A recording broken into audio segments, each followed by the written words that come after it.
I would like to know from you, what's the feeling of being back in Brazil for another show, and this time even in the Rock in Rio stage? Do you think this might be Excited. the most important or maybe the greatest show that you had ever performed in Brazil?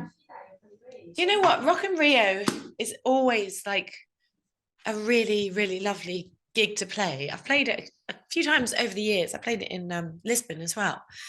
And it's just the people that run it are so nice.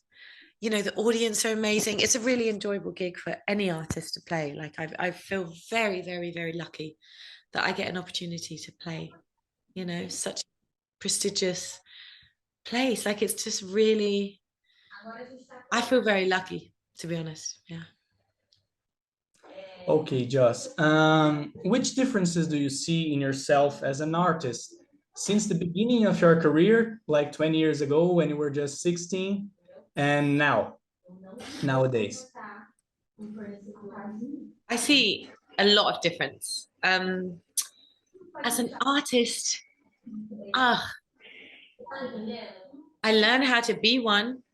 There's the difference, I guess. I learned how to make music. I didn't know how to make music really. I was sort of making it up. I think it's interesting to sort of like to to separate being an artist to being a person. Like it's sort of like not possible to separate because it's who you are. So it's not like, you know, I was a basket weaver or I was a painter or something that I was physically doing, like a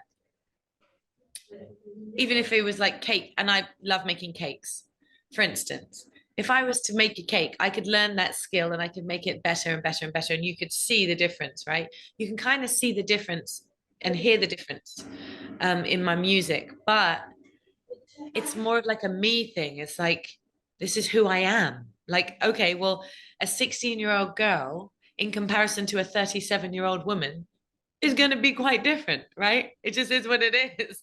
Whether or not I learned my craft or didn't learn my craft, it's like I'm a, I was a little girl. I was really a little girl. I wasn't a woman at all, not even close to being a woman when I first started. I was years away from being a woman, you know? So it's just totally different. I hardly remember half of it. So it's like people ask me to go back and think about what did you think when you first made this? I don't know. I can't remember. Like it's that long ago, I cannot remember. It's so twisted. But for people like we shared those moments together because I was giving my music to the world. I wasn't the only one to experience that moment. Someone else experienced it with me, and I didn't know it. It's such an interesting thing. I personally don't even get it. Okay, Joss. Now you have recently launched your new song, Loving You, Oh and yeah, loving you. personally, I really like it. Do you? Yeah, I do. Oh, that's good. Thank you so much. I'm glad you You're like it. welcome. It is an amazing job. Okay, do you have any plans to perform Loving You in your shows here in Brazil? I think I will. I don't think I'll do it at Rock and Rio because it's a bit slow. Mm-hmm. But it is sweet though, so I might. I don't know, but definitely in the other gigs for sure. For sure. I love singing it. It's a nice like pace change in the show, you know? It's like very romantic and I just love it. I think it's a really beautiful one. And it's nice because I get to sing it for my hubby, who's so sweet, you know. It's nice to sort of like talk about him. I like talking about it. I do like talking about happy things, you know. I went for many years when I didn't talk about happy things. I bitched and moaned, you know. But it's really nice to talk about happy things. Um, Talking about happy things, I wrote a question for this interview that is about your world tour, the total world tour. Oh yeah, yeah. And you took the world tour to the next level, definitely.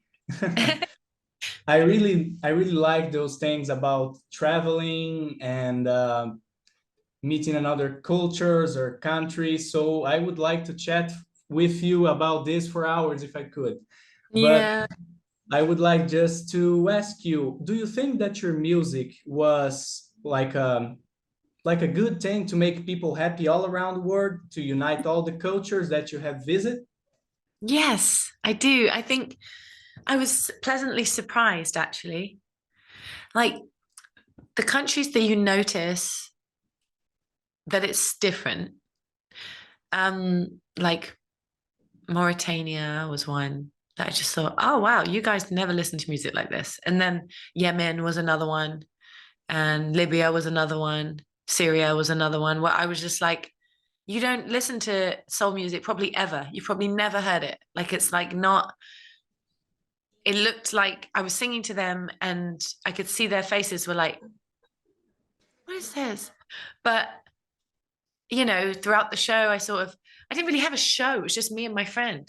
Like I sang and he played guitar, or my friend Celine. And it wasn't really about the music. It wasn't really about the style I was singing or how good or bad I was or how good or bad the guitar player was at the time. Like it really wasn't about that. It was just like, here's some people that are willing to listen to someone making art, and they're sort of open. They're open enough to sit there, right? Otherwise, they just leave, you know. So they're just open, and I was open enough to give my heart to them. And when someone's giving you your heart, their heart, it's a beautiful thing. Like it's always happy, it's always good, it's always love. It's never, ever, ever received badly. I never had someone be like, fuck it, get out of it. I never had anything like that.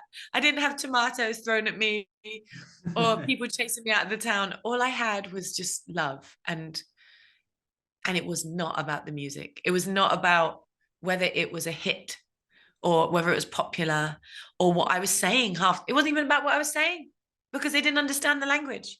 It was just about this sound that sort of like linked everyone.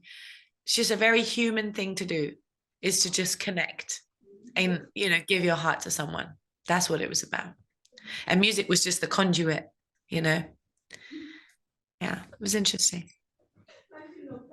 And where this idea came from? Why have you decided to visit all the countries that you could to sing your music there? Do you know what? I didn't think that it wasn't a thing. I honestly thought that that's what a world tour was. Like, I was absolutely shocked when I found out that a world tour only meant like 40 countries. I was like, huh? What do you mean? I thought it was like the whole. I'm a very literal person, I think. Like, so last year we did the 20 years of soul tour because it was 20 years. And everyone was like, can we do that this year too? I was like, no, it's the 21st year. Like, to me, like that doesn't make sense.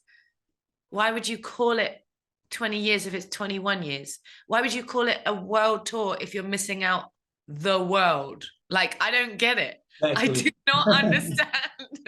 So for me, it wasn't like weird to do every country. It was like a world tour, you know? Well, I just received the message that we just have more 5 minutes, so I'm gonna ask you the final question today. Mhm. I I've been reading some another interviews that you gave, and you were Yeah. talking about a new release that you were planning to launch in the next year. And Mhm. I would like to know if we were gonna have some clues or maybe some, maybe something that Yeah. we can hear about it in your next shows in the Ellipsis tour. Yes. So I really wanted to do a disco record. I really wasn't sure, sort of, I wasn't sure like how okay, so a friend of mine makes like house music, right? And I don't really listen to house music. Um, but we got linked up anyway, and I ended up singing for his record. And he's Simon Marlin from the Shapeshifters. So the record is called Bring on the Rain. And that is obviously, it's not old school disco, but it's not a far cry from it. And Mm. I I realized my daughter loves dance music. Like this girl, when she to hit like one, I realized, oh my gosh, she likes dance music. Like I play her all the soul music that I know. Play Aretha Franklin, play her Otis Redding, I play her Al Green. she was like, yeah, whatever. But the dance music, she was like, yes.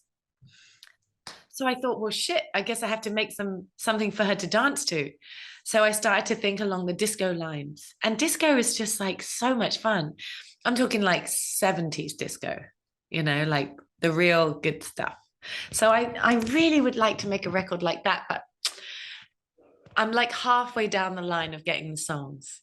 So we'll see. I hope we get it to you guys at the end of the year.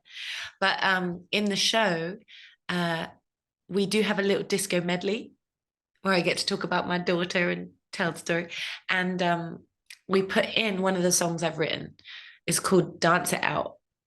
And it's just right in between, right in the middle of the medley. So hopefully, I mean, so far that's gone down pretty good. People are really happy to hear it. So I like it. I'll be waiting for it, definitely. I hope you like it. I really do. It's a fun one, and it, you know, like sandwiching it in between famous disco songs is a good sort of testing method to go, oh, does it work like within this sound? And it does. So yes. Okay, Joss, that was it for today. I would like to thank you so much for talking with me, talking with us in this interview. Oh, thank you. My mom is such a fan of you, and I've became a fan as well during the process of my research for interviewing you. So it was really nice. Thank you so much. Oh, thank you so much, lovely. Thanks for your interview. Thank you, Murilo. Hannah. See you Thank soon. you. Bye. See you, Joss. Bye, See you Hannah. soon, Brazil, Joss. Yes, see you there. Bye. Bye.